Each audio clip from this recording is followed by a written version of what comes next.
high-tech oils, available from Auto One, Sprint Auto Parts, and all leading independent auto stores.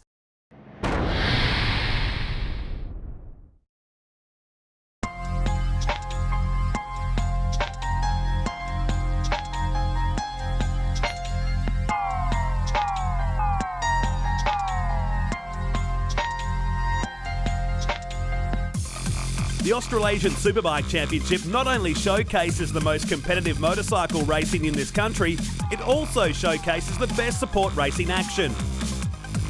The Kawasaki Ninja Cup, Australasia's leading one-make motorcycle series, providing the breeding ground for the sport's new guard.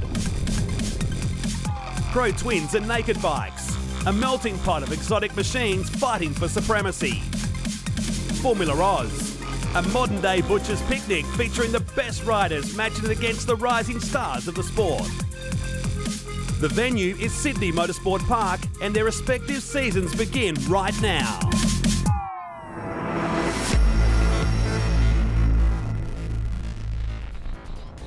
Welcome to Sydney Motorsport Park for round one of the Swann Insurance Australasian Superbike Championship.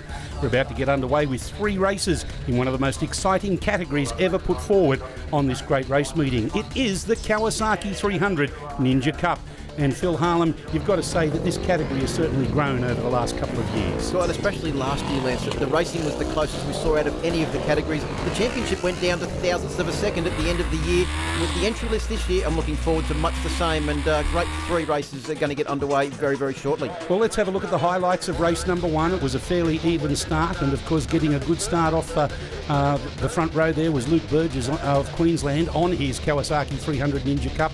But it wasn't long until towards the end of lap number 1, unfortunately the red flag was brought out because Samuel Davidson, the young Kiwi rider, came afoul with a couple of others, and unfortunately that brought out the red flag and we had a complete race restart.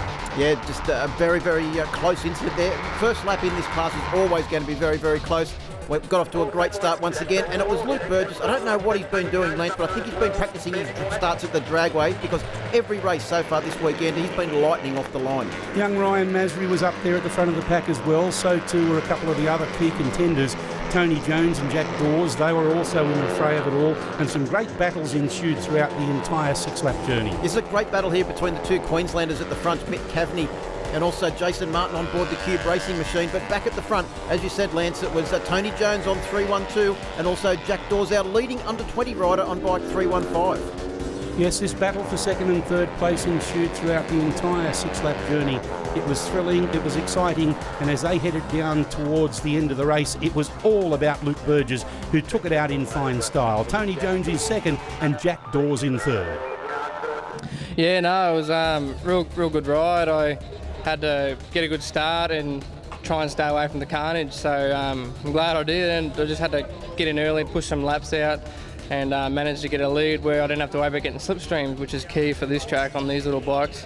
But yeah, the Kawasaki Motor Finance bike was awesome, handles so good, felt right at home at it since it's the first time I've ridden it this weekend. It's awesome, and yeah, no, I can't be happier and can't wait for the next race.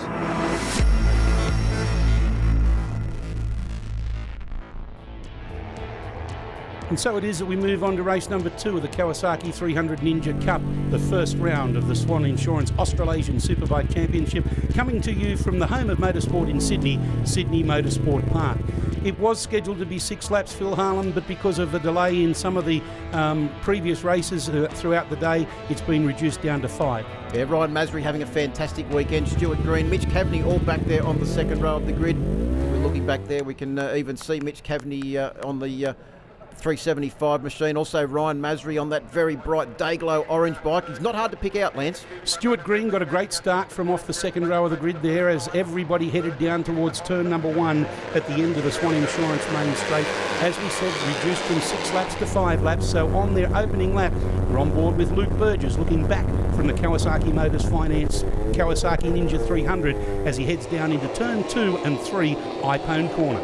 Yeah, look at the big field try and make their way through. There's lots of different lines as they make their way through turn 2 for the first time. But Burgess for the first time, I think, this weekend, Lance is actually back there in second place. He's got another competitor in front of him. He won't be liking this, the former Australian champion. Well, such is the likelihood of production racing like this, Phil.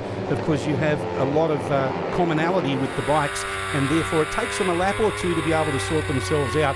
So it's not unusual to see somebody who's dominated in qualifying throughout Saturday's racing and indeed in race number 1 to be back shuffled in the pack a little bit, but not for too long. How good was that onboard footage there from Jack Dawes' machine? Watching the body language of Luke Burgess. He's probably one of the bigger competitors in this field, actually, Lance, and the way he actually manhandles the bike around as we look back now from Luke Burgess' machine, and we can see the 315 bike of Jack Dawes back there in the field. Of course, as we said, one of our leading under-20 riders. Had a great race in the first race. He's going even better now, up into second place. Doing a fantastic job as they stream out of JT Sprockets. Look at them, 4 wide, as they head down Dunlop and towards Bell Helmet's corner for the first of 5 times. Luke Burgess leads the race, but this man on screen at the moment is another Queenslander, Mitch Cavney, a long-time compatriot in this class. He's been doing it for quite a while now. I think right behind him is also Jason Martin on the Cube Racing machine, having another good ride. Is the Queenslander? Oh, how close was that as they made their way out onto the Swann Insurance Straight? Jason, I think Martin's got a problem looking over the side of his bike there, looking down at his foot peg. It may have even been that close that his foot peg has been dislodged. Yeah, it could well be something to do with the gear mechanism as well, because they're very fragile. If they've had a little knock, then it could have come loose and therefore causing him problems. Looking back again from our current race leader, Luke Burgess, on the Kawasaki Motors Finance FX300 Ninja Cup competitor, as he goes down through iPone. Oh, and talking about going down, our second place runner there, I think you'll find that he's down and out. Yeah, that's Jack Dawes, the man that was running in second place, but he needs to get the bike upright and get going again, Lance. Lots of points on offer here. It is only the first round. You can't win the championship here, but you can certainly lose it. Well, you can see he's gone from 2nd to 25th. Good to see that our onboard camera has survived it. We'll be able to see him charge back through the pack. Great to see him getting back out on track too. It is good to see, and talking about getting back out on track after his indiscretion in race number 1, you've got to tip your hat towards Samuel Davidson, the New Zealander, on the Sam Davidson Racing Kawasaki Ninja 300. He's making his way up there into 3rd place at the moment and doing a fantastic job. In fact, he has hired this bike off Michael McLinden, one of the FX Superbike competitors in years gone by. He's taking a weekend off this weekend, and he's supporting a couple of the Kawasaki riders and putting together a package. Here we see a replay there of that incident down in Iphone Corner. You can see how close Tony Jones was behind as well when that incident happened. Just lost the front end. There he goes, putting a little bit too much pressure on those tyres towards the apex of turn 2, trying to carry too much corner speed. Down he went. But he's got the bike back up and going again. Oh, is that Di Jones running very wide as well on the BC Performance machine? So that's put her a little bit further back in the pack as well. It has, and it's a true testament, though, you've got to say, as we see this slipstreaming battle down the end of the main straight. Davidson getting the better of it at the moment and running up into 2nd place. A true testament to the durability and strength of these Kawasaki 300s to be able to get that bike back up again after a front end lose. Davidson round the outside into Iphone. Has he gone too wide? Will he be able to check himself back over? He does, and still maintains 2nd place. Well, we saw him really come on at the end of last year, Lance, with his fellow New Zealander Bailey Perrotton. They both put on some great performances in the last couple of rounds of the 2014 championship. Unfortunately, Sam Davidson, the sole Kiwi in the field this year, but I'm sure he'll be upholding the honour for the visitors from across the pond. Well, I can tell you that there's a bit of an incentive going here. Michael McLinden is not only leasing this bike out, but for every podium finish, he gets a discount off the leasing of that bike. So he's got a real good carrot dangling in front of his face at the moment. Well, some very creative and wild lines there as the field makes their way out of turn 5, up past the Kawasaki signs at the back of the circuit around Corporate Hill. But look at this pack. This is a very entertaining battle here, but you can see how close it is. There's one battle involving 4 riders, then a very short distance back, there's another battle involving 4 riders. It's very important to maintain corner speed through that corner, which is known as Race Tech Corner, turn number 8, heading down into this tight right-hander, JT Sprockets, turn number 9, because these Kawasaki's, as with all of the bikes as they come through there, you've made this point time and time again in commentary, it is a very blind corner, and with the Kawasaki's, it's very important to be able to keep that and maintain that corner speed. It's all about momentum in this class, Lance. So I was actually just looking back behind that next battle that's coming through after these ones that are out on screen at the moment. Very wide line is actually being led by Stu Smith on the 322 machine. He's actually not qualified for the older, slightly overweight class is because he's been training that hard in the off-season. He's lost enough weight that he's nowhere near the weight limit. Look at the slipstreaming, which is, I guess, synonymous with this sort of production bike racing as they head down the Swann Insurance main straight through turn number 1, heading down into one of the slowest corners on this 3.7 or 3.9 kilometre circuit here at Sydney Motorsport Park. Very, very important to maintain that top end speed. Well, out of the turn 2 area now through the iPhone signs and out towards turn 3, one of the trickiest corners on this circuit. You've got to get this corner right because it sets you up, Lance, for the next couple of corners, especially as you drop off the hump here and go down into the turn 4 area. A big opportunity to outbrake. No one able to make a move there. Looks like one of the Cube Racing machines. That could very well be the bike of the Queenslander, Jason Martin, on 387 involved in that battle. He's doing double duty this weekend, as we mentioned, on board the Kawasaki ZX10 in this Formula Oz C and D grade class as well. How wide was that? Who was it? The 322, I think, was coming through. Stuart Smith. He went right out over the ripple strip, onto the concrete, almost onto the gravel and grass, which is right over against the concrete barrier on the outside. Here's a replay again of this slipstreaming we talked about. Very important to be able to get yourself and tip it in to turn number 1 at the end of one of the fastest sections of any circuit in Australia. Yeah, Mitch Caveney's very economical. He's able to get down right behind the screen. But as we saw there, I think that was the 322 machine of Stu Smith, just gained 2 places in one fell swoop. Up into Kawasaki corner he was too, doing it good for the brand name that sponsors this series, the Kawasaki 300 Ninja Cup. On the final lap, down through turn number 9, JT Sprocket's turn, and it's all Luke Burgess at the moment. Tony Jones trying to chase him down. Ben White and Samuel Davidson involved in a battle royale for the minor placings. This is a really great ride from Tony Jones, the young Queenslander on the Triple X rated machine, Lance. And I say that because Luke Burgess has been the master of this class so far all weekend. And for Tony Jones to be that close to him after only 5 laps of the Sydney Motorsport Park venue shows that he might be a force to be reckoned with this year. Well, it's all Luke Burgess, Kawasaki Motors Finance, Mackay, Kawasaki Ninja 300, 358's his number. Number 1 is where he's going to finish in race number 2. Tony Jones on the Triple X rated suspension follows him home, and Ben White from Victoria on the Keelan Kawasaki will finish in 3rd place, but not by much as Samuel Davidson from New Zealand chases him home in 4th. Yeah, Ryan Masry finished in 5th place, a great result for him. Then it was Stu Green on 321, Mitch Caveney on 375, Ryan Selland, Stu Smith inside the top 10 and Shane Yoakum in 10th.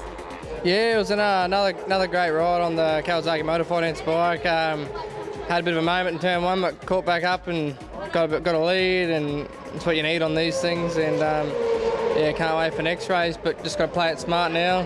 1 more left. We'll see what happens in the 3rd race, but it's all for the long championship, so see how we go.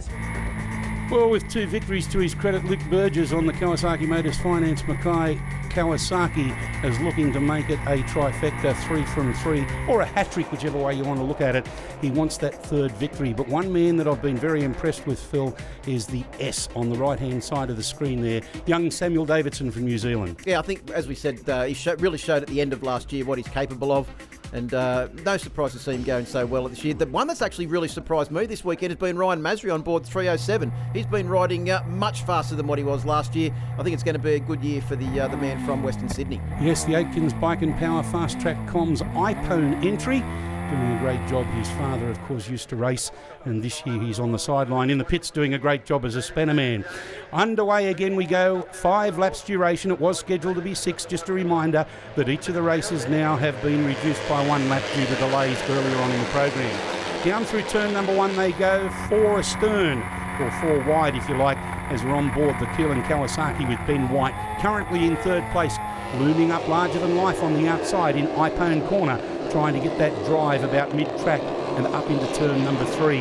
Out of Iphone turn number 3, and they'll go up over the top of Blacktown Chrysler Hill, an extremely important part of the circuit to get correct because the front end gets very, very light, even on these nimble little Kawasaki 300s as they head down into DID Chains corner, turn number 4, and over towards the Berwick Leathers turn number 5. You must get that front end gripping through those 2 turns. Yeah, once again, great start from Luke Burgess, as you said, but also Tony Jones on 312 has got off to another fantastic start, as has Jack Dawes. As we said before, Lance, in the first race that we saw highlights of, he was our leading under-20s rider. There are lots of subclasses in this Ninja 300 Cup class. Of course, there's the under-20s, there's the FOB, fast old buggers, whatever you want to call it, and also the women's class as well represented this weekend. Di Jones leading the way for the women. Yeah, Di's doing a good job on the BC Performance SA Kawasaki entry, but one young lady we need to make mention of, a pint-sized pocket rocket, quite literally in stature, is the Maroochydore Beach Motel PPA Fat Paint Keegan Pickering, having her first ever road race meeting. Yeah, we saw her up at the Troy Bayliss Classic, Lance, racing up there. And actually, in fact, last year at the end of the season, she was racing in the MotoGP support races on board a CBR 150. She's gone up 50% in capacity, but still riding incredibly well. That is just one of 4 classes of racing in this Kawasaki Ninja 300. Of course, we have the outright being led by this man, Luke Burgess, at the moment, on board the Kawasaki Motors Finance Ninja 300, and he's being chased down in no uncertain terms by the Queenslander Tony Jones on the Triple X rated suspension Kawasaki 300. Well, what we saw yesterday and in the races so far today is that Luke Burgess probably gives away a little bit in top speed due to the fact that he's a little bit larger than some of our other competitors. If the other guys can come out of turn 12 right behind him, as we just saw then from Tony Jones on 312, they're able to slipstream him and get ahead. But where Luke Burgess is good is through the tighter technical sections where he can hold corner speed and he really manhandles the Ninja 300 and keeps up good corner speed. Well, it's almost a 4-way battle at the front of the pack, and Ryan Masri in 5th place is leading a gaggle of contenders behind them as they head out of DID Chains and over towards Berwick Leathers turn number 5, the run up towards Kawasaki Corner turn number 6, and then the all-important poke that nose into the right position and then see where you come out of in turn number 8, Race Tech Corner. Well, I tell you what, Lance, Sam Davidson has come out of front. He's poked his nose well and truly in there. He's moved up 1 position ahead of Ben White. So White is back to 4th place. In actual fact, what's happened there is that Tony Jones has probably held Luke Burgess up round that technical part of the circuit where he said he's really fast. Someone that's having a little bit of a problem there has crashed. That looks like bike number 309, Scott Chapman. It is on board the Zenith Removals. He's removed himself from the circuit at Kawasaki Corner. Bad luck for him. Let's have a look at a replay of the start some laps ago, and fairly slow was the rider that we're on board with, and you can see how important it is to cover that inside line. Both riders on the outside coming straight across the nose of the other rider to cover his line through turn number 1. But once again, you can see what a fantastic start Luke Burgess goes, and there goes Chapman. He is out, unfortunately, up at turn 6 on the exit of turn 6. Maybe he's getting on the power a fraction too hard. Luckily, he didn't need to make use of that Yamaha air fence on the outside. He pulled up quite short of that as we've got a great overtaking manoeuvre down into Iphone Corner, turn number 2, and Davidson it is that takes up the running. Well, I tell you what, he's on a real charge. Second, I beg your pardon, I thought that was for first. Yeah, no, he's up into 2nd place, a great ride from the Queenslander. The New Zealander. We saw him last lap put a move on back up to in getting to 3rd place, and right behind him is bike number 312, Tony Jones. He's still well and truly in the mix, and Ben White on 308 is also in there as well. Yes, he's certainly showing him a clean set of hands and heels. He's actually got 2 or 3 bike lengths lead over him, but in this sort of class of racing, that's not much at the moment because we're only on lap 3 of 5, so we're almost half race distance, halfway through lap number 3 as the riders head out of Kawasaki and down towards Race Tech Corner. Well, what's the reduction in lease fee for a win, Lance? That's probably what we should be asking ourselves now. As Sam Davidson, is that him going into the lead? No, he didn't quite get past Luke Burgess. I'd be surprised if he could get past Luke Burgess, who has got his elbow on the ground on a Ninja 300 around through turn 9. That is spectacular stuff. Fantastic racing at the front of the pack here, and I can tell you what, there is a big incentive for Davidson there because Michael McLinden, not only is he going to reduce the fee for each of the rounds, but if he decides to buy this bike off him at the end of the year, he'll take whatever prize money he's taken away, whatever lease fee reduction off the capital investment. Well, it sounds like a good deal to me, and the way he's going at the moment, we want to see him here for the entire season. Down the Swann Insurance start-finish straight, you can see Burgess is just managing to pull away. That's surprising because usually if the other guys can get into his slipstream, we've now got a 3 abreast battle down into turn 1. Is that White coming up the inside? I think Jones has gone back to 4th place. Sam Davidson has managed to hold on to 2nd place, but watch Ben White on the brakes as they come down towards turn 2. Into Iphone they go, 3 wide. Davidson it is that leads, but only just on this pack of 2nd, 3rd and 4th placing. You can throw the proverbial tally-ho paper over the front 4 runners as they head out of Iphone, up over the Blacktown Chrysler Hill and down down into DID chains. Right, this is the exact carbon copy of last year, just changed the numbers and changed the colour of the bikes, but another fantastic battle for the Kawasaki Insurance's Ninja 300 Cup. 4 riders involved. Burgess at the moment leads, Ben White back there in 3rd place, Sam Davidson well and truly in the mix as well. Tony Jones on 312 is back there in 4th place. And as they come down now into turn 1, there's a replay of that, entry into turn 1 for the final time. It is still Luke Burgess that leads. Yeah, look at them, 3 wide as they head down into Waipone. This is a replay of the last lap. As we're now on lap number 4, they'll have one more lap to go. Here we go with this slipstreaming. Look at them snaking from one side to the other. More reminiscent of the 125 GP days in years gone by at this great Sydney Motorsport Park circuit. But this is production class racing personified, as any one of these 4 on the Kawasaki 300s can take this one out. You can see them all drifting their way through turn 1, pushing the bikes and the tyres to the absolute limit. But surprisingly, Burgess has managed to hold them off down the start-finish straight for the 2nd time in a row. You can see how hard he got on the gas there. The back end starting to pump on the Kawasaki, the Mackay Kawasaki Ninja 300 across the top of the hill now. And this is going to be a fantastic last half of a lap. Davidson, he's looming up larger than life as he goes down through DID chains, takes a nice tight line. So too behind him on the 308 is Ben White. Both of them looking to slipstream our race leader Burgess at the moment. Out of Berwick Leather's corner, up into Kawasaki. Here comes Davidson. Has he got the bigger setup? Breaks up the inside in Kawasaki. Yes is the answer at this stage. Can he hold his line? Look at that round the outside. 3rd up into 2nd. Is it side by side as they go down through into turn number 8, Race Tech corner. Oh, that's Ben White. He is going for the lead now of Sam Davidson, and Burgess has gone from the lead back to 3rd place in the space of a couple of corners. Jones is still well and truly in the mix. White's got in there a little bit hot. Nearly tagged the back end of Sam Davidson, our race leader. Up the Dunlop straight for the final time, Lance. There's only a couple of corners to go. Can Sam Davidson hold off if he's in the lead? There'll be slipstreaming aplenty on this last run down the Swann Insurance straight. Round the outside into the first part of Bell Helmet's corner, the triple apex left-hander leads on to the Swann Insurance main straight. This is going to go right down to the milliseconds as they head towards a checkered flag. Davidson it is that leads at the moment. Burgess, White and Jones all following line of suit. Over to the inside, back to the centre again, back towards the right-hand side. Who's it going to be that gets the checkered flag first? Side by side, a bit of elbowing there. We'll have to wait for the official judgment there. 0.022 of a second. Davidson takes it out ahead of Burgess. White in 3rd, Jones in 4th, and Ryan Masri, he heads the rest of the pack home. Well, Sam Davidson takes the wing. Luke Burgess and Ben White went to the line pretty much dead level. Tony Jones was 4th place. Ryan Masri, another great 5th place, and a good result for him. Yeah, really good finish to the weekend. I had a tough crash this morning, so to come back and bounce back and get a win it's just really awesome. It's really cool. Yeah, that's one. Michael's doing me a deal, so any program I get is less. So yeah, every bit helps, saving every cent, so really good. Following on from a post-race scrutineering issue and ineligibility, Ben White has been struck off the score sheet. Samuel Davidson, Luke Burgess and Tony Jones will therefore take the top 3 places. After round 1 in the Kawasaki 300 Ninja Cup, Luke Burgess leads on 72 points ahead of Tony Jones. Ryan Masri on 52, Ryan Sellen, Samuel Davidson and Mitch Cavney round up the top 6. Well, still plenty of action to come here at Sydney Motorsport Park, but first, let's slow things down.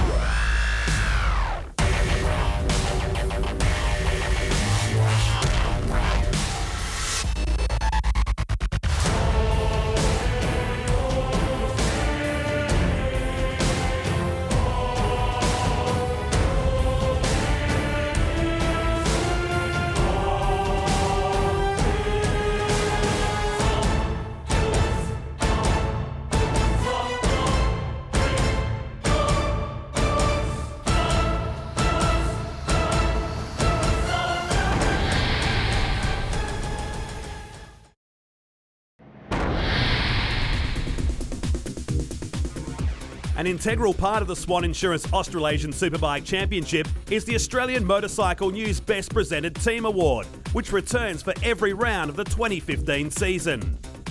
Eligible to all competitors, the standard of professionalism in the preparation and presentation of these machines has reached an all-new level for 2015.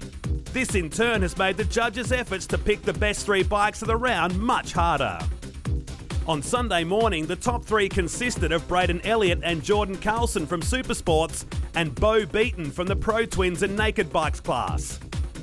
In the end, the judges could not ignore Beaton and his immaculate Vincent 1600, and he won the first AMCN Best Presented Team Award of the season.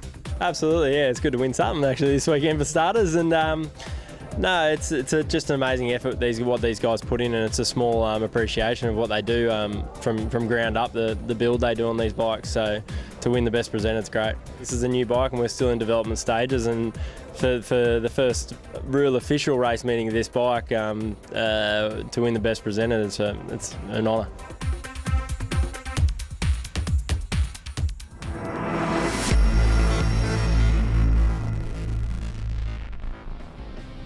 Another exciting category to take to the track as part and parcel of round one of the Swann Insurance Australasian Superbike Championship in 2015 is our next class of racing. It is the Pro Twins and Naked Bikes, and Phil, you've got to say that this category has certainly thrilled throughout the years. It certainly has. Great combination of bikes. We've got the booming, thundering Pro Twins and also the big, brawny Naked Bikes. And as Bo Beaton fires that 1600cc machine off the line, they don't come any more booming than that. Round the outside, though, goes our reigning Naked Bike champion, Angus Ricky, on bike number 1N. This is, of course, the highlights of race number one. There are 3 scheduled 7-lap journeys here at Sydney Motorsport Park. And as you could see, Bo Beaton on the 86 managed to get in there nice and hot and fast. But not for long, because Angus Ricky, he chased him down. So too on the 82 was Chris Perini doing a great job on the 991 Ducati Panigale. Yeah, we also saw a quick shot there of James Arnold on bike number 2. The South Australian Vineyard manager tried to go one better in the Pro Twins class this year. Of course, our reigning Pro Twins champion, Lance, he's moved up into the Formula Oz class. And down there through the bottom of the circuit, though, it is still Bo Beaton that leads this class. Angus Ricky right on his back ducktail, and right behind him there is a massive gap before our next competitor. There is, as they headed down the Swann Insurance main straight for another lap, you can see that the KTM of Angus Ricky just reigning supreme on the inside and gets that line through turn number 1 as he headed down towards Ippon. As on the back part of the circuit, Ricky certainly came into his own in the latter stages of this 7-lap journey. Yeah, cracked out a 1:33.623 on lap number 4 and just started to pull away from Bo Beaton, although the final margin was only 0.8 of a second. Bo Beaton hanging on well to take victory in the Pro Twins class. Bike felt awesome. They're new fresh tyres, you know, you can't go wrong with the Dunlop. So yeah, the KTM 1290 Super Duke car was working faultlessly then, just had a ball out there, perfect conditions, you know, it's shaping up for a good good finish to the weekend.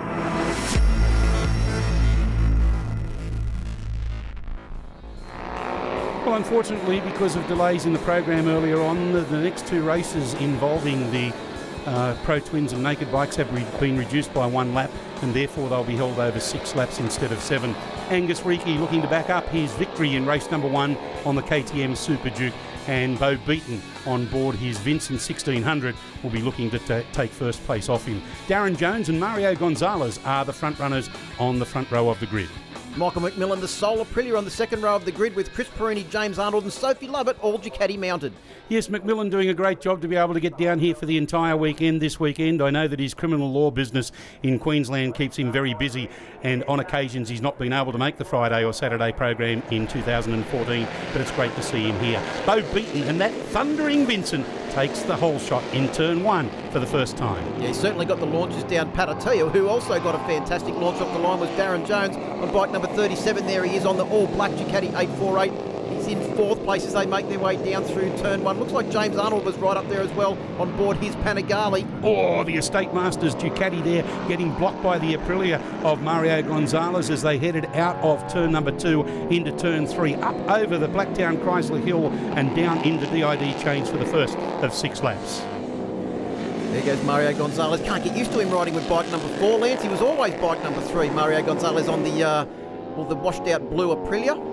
Great paint job on him. The Sydney sider doing a fantastic job. A little bit stretched for budget this year is Mario, so therefore he's likely only to be racing here in Sydney and saving his pennies up for 2016 for bigger and better things. But the bike is always looking absolutely fantastic and very well presented at the moment in a great battle there with Darren Jones. McMillan leaning on the fellow Ducati man of Chris Perini there on bike number 82.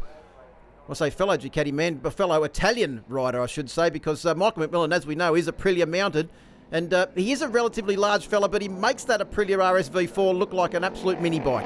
Yes, the Macmillan criminal law entry, the Aprilia RSV4, on screen now, heading out of Bell Helmets and down the long Swann Insurance main straight. But it's all KTM, the big Super Duke of Angus Reekie, the number 1 plate holder in the naked bike class, is leading the field at the moment. And all of the parts on that KTM Super Duke R of Angus Reekie's are actually all KTM power parts from the catalogue. You can actually ride your KTM bike out of the dealership with those parts on it, as Darren Jones had a big look up the inside. I tell you what, he did well there not to run into the side of Mario Gonzalez and take them both down. At turn 2, he's almost out of the seat as well, getting on the throttle hard because he knows that Perini on bike number 82 is right behind. And a fantastic bike, that number 37 too, the 848. It's not really an 848, and as we know, none of them that are entered as an 848 are really 848s. But you really have to tip your caps to Darren because of the way that he has developed the internal mechanisms within the rules, and he's running in Formula 2, not Formula 1. Yeah, that's right. Plenty of bikes in Formula 2, 1098s, even 1198s are all actually in the Formula 2 class. But the 848 does have advantages at some circuits, Lance, and especially the tight, twisty ones that we go to for the next round at Mallala. But look at Angus Reekie using all the electronic aids there on board that KTM to try and fire it off the line and keep the front wheel somewhere near terra firma. But Bo Beaton, no such worry about the big booming 1600 Vincent getting that off the line. Of course, this is obviously a replay of the start and the opening quarter of a lap, I guess you could say, of this 6-lap journey. As you can see, Jones now trying to poke his nose up the inside of Gonzalez as they head out of DID Chains and over towards Berwick Leathers. Look at the remarkably different lines that each of the riders are taking there, Phil, and it's very important to be able to wrestle these bikes across to be able to get the drive up into Kawasaki. You've got a couple of different bikes with completely different characters there too. We know the Vincent has got fantastic geometry and it handles very, very well. The Aprilias, they don't mind getting into the corners very hot, stopping it and turning it and using that sensational V4 engine. The Ducatis are always great at holding corner speed. But what about the effort of the Horners to have this 1600cc bike out here? Anyone that's been to historic meetings lately, Lance, would probably be more familiar with the 1300cc 2-valve version of this motorcycle. This is the 1600cc 4-valve fuel-injected. It's got Öhlins gas-charged forks, Öhlins TTX rear shock, but the engine design is as per the original Irving Vincent design, developed in-house lovingly by Ken and Barry Horner. Well, almost developing front-end slide there was our number 6, Michael McMillan, as he tried to chase down Mario Gonzalez. Here comes Jones up the inside of Gonzalez. Can he go on with it? Now he's under threat from McMillan as they head at the end of Swann Insurance Straight and through turn number 1. You've really got to tip your hat again to Darren Jones. I mean, people like Sophie Lovett, Paul Dutton, Mick Johnson, they all bought stock standard 848 Ducatis, and this man has developed the bike within the rules to be able to get the best performance out of it, and he is the leading 848 on the circuit at the moment. I think we said multiple times last year as well for the rounds that he actually showed up. He really does make that bike punch well and truly above its weight, bike number 37. At the moment, holding off the fire-breathing RSV4 of Michael McMillan. Even though he has got that upgraded engine, not the 848 engine, he would still be giving away a certain amount of horsepower to the RSV4, and you can see how fast the Aprilia is down the front straight. Boy, he tries to get up the inside of the Aprilia in Kawasaki. He got balked there. He's now been swamped by McMillan. He's back to 4th place. We're talking about the number 37 Jones, and if he's not careful, he'll be under all sorts of threats there from the rider behind him, Chris Perini, on board the Ducati Panigale. Yeah, so he had to get on the gas, and that's the great thing about the 848 is the way he's able to contain them or continue the momentum through the corners. But unfortunately there, McMillan with the more grunt of the Aprilia was able to blast past. Speaking of blasting past, Mario Gonzalez is going to try and go past the 1600 Vincent down the start-finish straight. And he does so successfully too, use slipstreaming to his advantage. But this battle has allowed Angus Reekie to streak away with it. Here comes that booming Vincent up the inside again. Can he hold the racing line? Mario Gonzalez has been pushed a little bit too wide there to be able to pull back on the inside. So line astern as they go through turn 2 into turn 3, both of them known as iPone, up over the Chrysler Blacktown Hill and down towards DID Chains. Gonzalez just dropping off the pace momentarily. Well, the reason that bike is actually going so well is not only due to the engineering skills of the Horners, but also the relationship that Bo Beaton actually has with that motorcycle, Lance. He's been riding the 1300cc version for many, many years now, and the way he's able to just get the bike around corners far faster than it should. You can see him here on the brakes using all of the front end suspension. I know that Steve Mudford from Technical Partners has been working very hard this weekend. They've changed the geometry around completely of that motorcycle. It is getting faster and faster every every race. But look at this battle at the moment between McMillan and Darren Jones on 37. Up over the Blacktown Chrysler Hill and down into DID Chains. McMillan covering his racing line, now drifting a little bit wide. That allows Jones to get the momentum through turn number 5, which is known as Berwick Leathers Corner, and the run up the hill. Will he be able to outbrake McMillan up into Kawasaki? Not this time around. He decides that discretion is a better part of valour. Follows him line astern as they head out of Kawasaki and down into Race Tech Corner. Well, as we said, there's multiple classes in this class as well, because we've got the naked bike class, we've got Formula 1, 2 and 3 in Pro Twins. Angus Ricky, of course, leading the naked bikes and leading the entire race.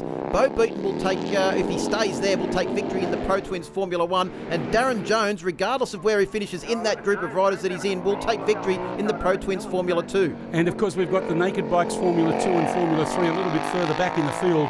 Ian Goodwin on board his MV Augusta, and that 675 Triumph of Steve Cooper in the naked bike class 3. Yeah, Angus Reiki down behind the very minimal front screen to take the checkered flag. A great victory. Bo Beaton will take second place on the road, and Pro Twins victory. Mario Gonzalez up there into third place. Darren Jones takes victory in the Pro Twins just behind Michael McMillan. Yes, McMillan actually finished ahead of Jones, followed by Perini, Arnold, Lovett, Barrett Thompson and Hopper, rounding up your top 10 finishes. No, it's good. That race was really good. I sort of just wanted to try and get out front and try and run my own race and see how I'd go, and it all went pretty well. I think track's getting a little bit greasy. I think that definitely suits my bike a lot more, probably the other bikes out there. So no, everything's working well. Dunlop tyres good. Motorex KTM 1290 Super Duke is working really, really well. Can't fault the bike at the moment, so yeah, just having fun and trying to keep it, up on 2 wheels. Well, highlights coming your way of race 3 in the Pro Twins and Naked Bikes class. A fairly even start again, and Bo Beaton it is that gets that thundering, booming Vincent 1600 into the whole shot one more time, and he was looking to knock off the number 1 naked bike holder. Of course, that is Angus Reiki. He wanted the victory in no uncertain terms and was certainly heading that way. Yeah, they've been making changes to the suspension and the geometry setup of that machine all weekend, Lance, and they think they may have just found the result now with a slight tweak from the setting that they had in turn 2. Bo got off to a fantastic start, but look at this battle between Gonzalez and Darren Jones. Gonzalez on the Aprilia RSV4, Darren Jones on the Ducati 848. Right behind them is another Aprilia mounted rider. That's Michael McMillan, the criminal lawyer from Queensland. This 3-way battle ensued for the entire 6-lap journey and went right down to the wire for the minor placings. But our race leader doing a great job on board that 1600 Vincent. The McMartin Racing Racers Edge North Coast V Twins Vincent 1600 of Bo Beaton took a comprehensive victory ahead of Angus Reiki on his Motorex Bell Helmets KTM Racing Super Duke. Yeah, 34.2.4 was the fastest lap for Bo Beaton. They're getting there towards their goal of a 133. Doing a great job to secure Formula 2, and third placing was Darren Jones. Bo Beaton, of course, takes Formula 1. In the naked bikes, Angus Reiki, Ian Godwin and Stephen Cooper, Formula 1, 2 and 3 respectively. Let's look at the points in the championship in the Pro Twins and naked bikes. It's Angus Reiki, Bo Beaton and Darren Jones, your top 3. Well, we're off to a break here, but once again, let's check out some of this cool slow-mo action from Sydney Motorsport Park.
Well, it's time to turn our attention to the ever-exciting category Formula Oz, again brought to you by the good people at Racetech Suspension, and we thank them very much for their support. My name is Lance Robertson, along with Phil Harlem. We have 3 races in the Formula Oz category, one of my most favourite categories, Phil, due to the fact that it's the old butcher's picnic, run, watch a brung. Yeah, there's some great bikes in this class. A couple of new additions to the class that I'm really looking forward to this year, Lance. Mitch Painter has come over from the FX Superbike class, and also our 3 times and reigning Pro Twin champion, Simon Galloway, aboard a Kawasaki ZX-10. Well, let's have a look at the highlights of race number 1. It was a fairly even start there, and Paul Byrne getting a good one as well, and he's won with a great deal of interest this year on the Lockie Thomas Racing Honda 999 group and Pergitech Proprietary Limited Honda CBR. Yeah, he's been working in Queensland, Paul Byrne, so he should be used to the quite balmy temperatures we have here today. But we're on board now, looking at the back of Simon Galloway. He's certainly got a great start, and at the moment he leads his good friend from Cessnock, Phil Lovett, with much experience on board that Kawasaki. Well, as we expected, it was going to be nice and close. Mitch Painter there getting up the inside on board machine number 20. He's doing a good job, as you mentioned, on the Team MPR Racondi Suprus Silcoline A1 race paint entry. As we're looking at one of the riders who came afoul there, I think that was in Kawasaki turn. Yes, and we see now Darren Wilbur, who's also been putting on some good performances, but this race was all about Paul Byrne on the LTR Honda. Took victory by a very comfortable margin, 7.5 seconds in fact, overflying Phil Lovett on board the Lovett's earth-moving machine. Yeah, we had a good race that time. I thought I could hear Phil behind me for a couple of laps, but yeah, wasn't there, so it was good to get the win in the first round. So on to highlights of race number 2. Paul Byrne looking to get back-to-back victories. Mitch Painter getting his first ever podium finish, doing a fantastic job looking to back that one up as well. It was close, it was tight, and it was very, very exciting. Now, Phil Lovett and Paul Byrne have both been a lot faster than they were yesterday. They were both scratching their heads, Lance, in fact, trying to wonder why they were so slow yesterday. Paul Byrne figured out it was because he had the bike in the wet map. Look how close they are now and how far they are ahead of the rest of the field as these 2 legends of the sport dice it out at the front of Formula Oz. Part of Berwick Leathers and up towards Kawasaki side by side, but it wasn't too long before this unfortunate incident occurred where Mitch Painter and Simon Galloway got together over in Berwick Leathers corner. Unfortunately, Mitch Painter coming foul of the conditions there. We could see that he was tossed and turned and tumbled like a weed in the wind. He's off the bike. You can hear the brakes and the screeching of the tyres in the background. I'm happy to report that he's A-OK. He is, as we like to say, dusted, busted and disgusted, but he'll live to fight another day. In the meantime, it went right down to the wire as, unfortunately, it brought the red flag out after 5 laps and the race was declared. Phil Lovett taking victory ahead of Paul Byrne. Yeah, well, I was real happy about that, and yeah, I didn't realise it went back a lap, and coming up the line, Paul was right up beside me. I was in just a half a wheel in front, and I pulled back right on the line. I thought maybe I got him, but yeah, obviously I probably didn't, but I did when it goes back a lap. So that was pretty good.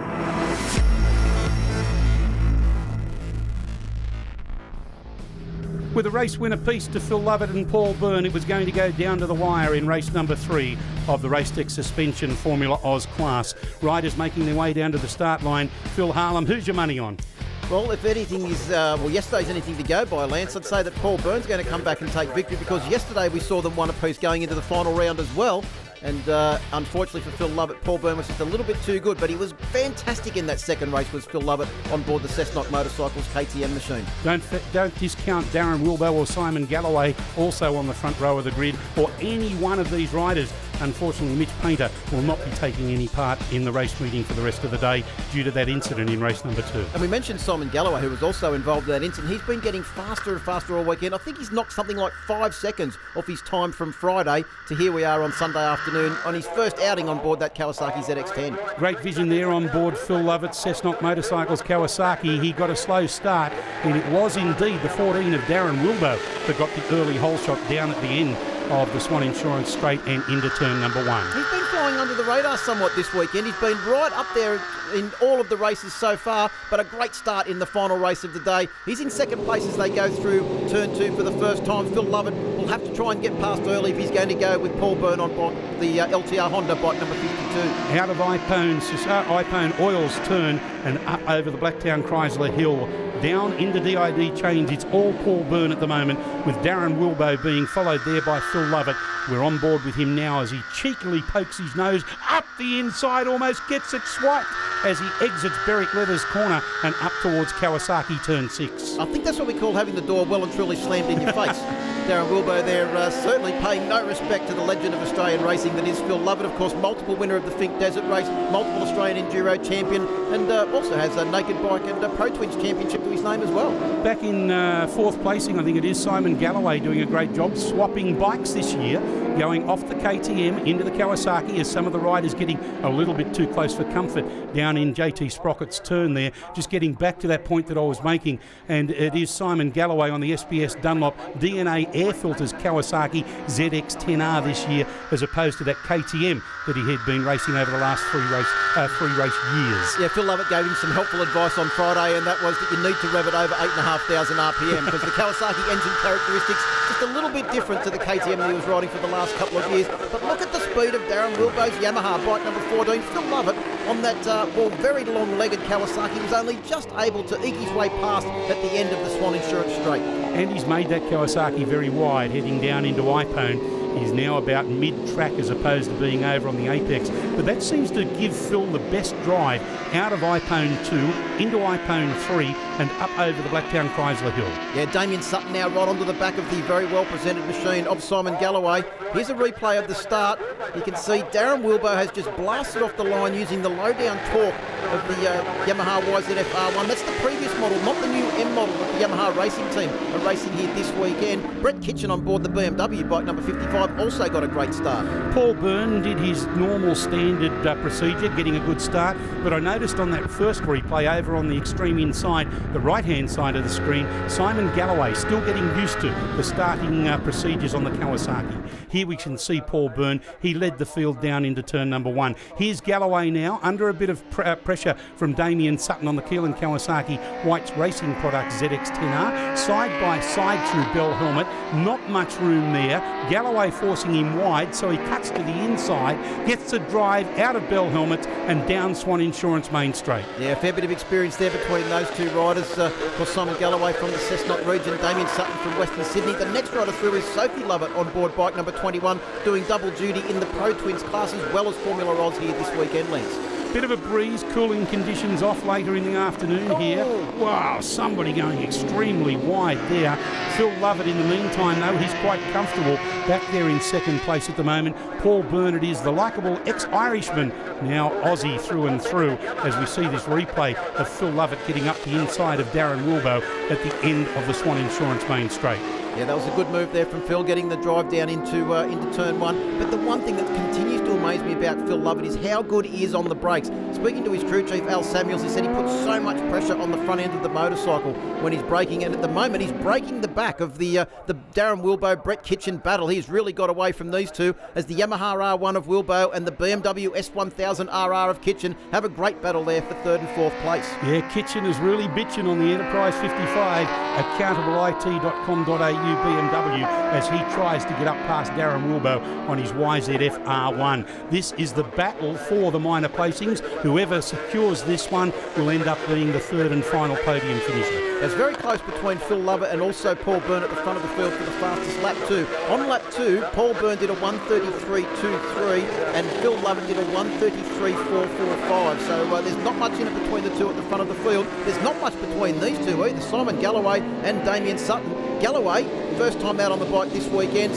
Damien Sutton, he's been riding that bike for a couple of years now, so very used to the awesome power of the ZX10. Well, Simon Galloway, talking to him between races and indeed yesterday after the Saturday program, he's very philosophical about this, and he always is a philosophical type of rider where he'll just get the best that he possibly can out of it.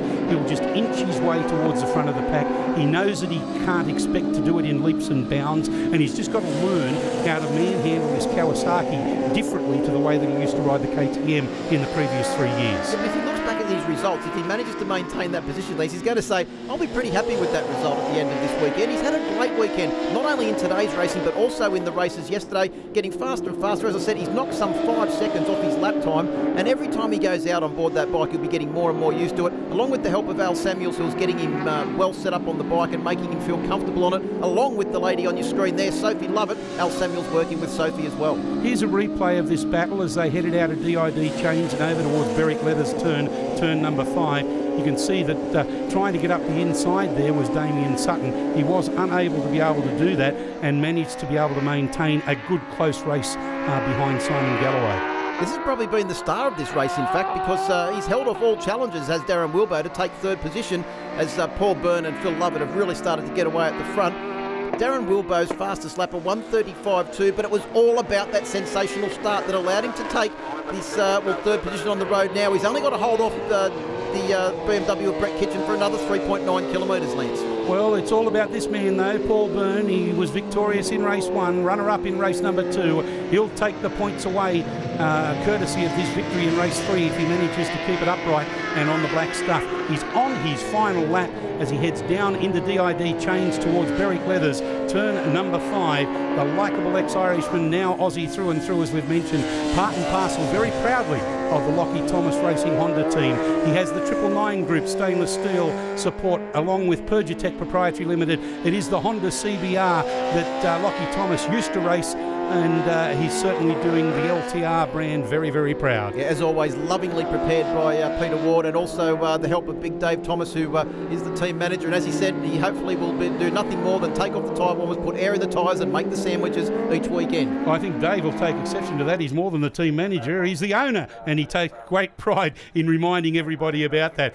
Enough of the frivolities as he heads down towards Bell Helmets for the final time. Let's take our hat off to this man, the likeable man indeed, Paul Byrne. He'll take a comprehensive victory in this, the third and final race of the opening round of the Swann Insurance Australasian Superbike Championship, and this is the Racetech Suspension Formula Oz class. Yeah, great result there for Paul Byrne and the LTR team. Phil Lovett will take second place with another great ride from the legend of Australian racing, and also Darren Wilbo, third place overall. Great ride from him, and Brett Kitchen, a very good performance from him too to finish in fourth place. Very solid performances for the front runners, followed home by Simon Galloway, who was victorious ahead of Damien Sutton in their battle for 5th and 6th. Sophie Lovett, Simon Barra, Cheto, and then Jason Ivkovic and Peter Leonard rounding up your top 10. Yeah, no, it's been a good weekend. Sort of first yesterday, and got 2 seconds in the first today. I'm pretty happy with that, and thanks to Al Samuels of Race Dynamics and Soph for sort of spurring me along a bit. She done a PB there today, and now I got down to a 33.4 or something like that then, so I was pretty happy with that. Sort of, it's not where I've been, but I'm only getting older, so I'm not getting sillier, that's the thing. Yeah, pretty good weekend all around. Felt fairly confident in that last one there with a new tyre in, and just said we'd go out and win it, and we did. By doing so, he secures a 3-point lead going into round number 2 in Malala in May. Paul Byrne 72, Phil Lovett 69, Darren Wilbo rounding up the top 3 with 56 points. And that wraps up all the action of round 1 of the Swann Insurance Australasian Superbike Championship from Sydney Motorsport Park. Our big thanks to Lance Robertson and Phil Harlem. The next time we see them in action at Malala Motorsport Park in South Australia in coming months. We'll see you soon.